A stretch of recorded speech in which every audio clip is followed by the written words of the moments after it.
Good morning. ഇന്ന് നമുക്ക് പൂജയൊക്കെ ആയിട്ട് രാവിലെ ഒരു മധുരം കഴിച്ചാലോ. അതിനായിട്ട് പഴവും പിന്നെ അതുപോലെ തന്നെ നേന്ത്രപ്പഴവും വെല്ലവും തേങ്ങയും തേനും അതുപോലെ ഒരു പിഞ്ച് ഉപ്പും ഒക്കെ കൂടി ഇട്ടിട്ട് നമ്മളിങ്ങനെ മിക്സ് ചെയ്ത് നെയ്യിൽ ഒന്ന് ചൂടാക്കി വെച്ചേക്കാണ്.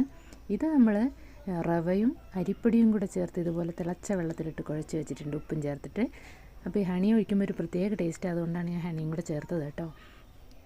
അങ്ങനെയൊക്കെ ഇനി നമ്മളിതിങ്ങനെ ഇതുപോലെ ഉണ്ടയാക്കിയിട്ട് അതിലേക്ക് ഈ ഫില്ലിങ്സ് വെച്ച് റെഡിയാക്കി. ഇത് കണ്ടോ, വെന്ത് കിട്ടിയിട്ടുണ്ട്.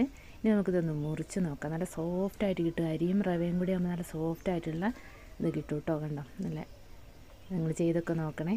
അരിയും റവയും കൂടെ ചേർക്കണം. അരിപ്പൊടി അത്ര നൈസ് അരിപ്പൊടിയൊന്നും വേണ്ട. എന്നിട്ട് നമുക്കൊരു കട്ടൻ കാപ്പിയും വെച്ചിട്ട് അതിൻ്റെ കൂടെ മധുരമുള്ളതും കൂടെ കഴിച്ചാലോ. അപ്പോൾ എല്ലാവർക്കും പൂജയുടെ ആശംസകൾ നേരുകയാണ് കേട്ടോ. Thank you.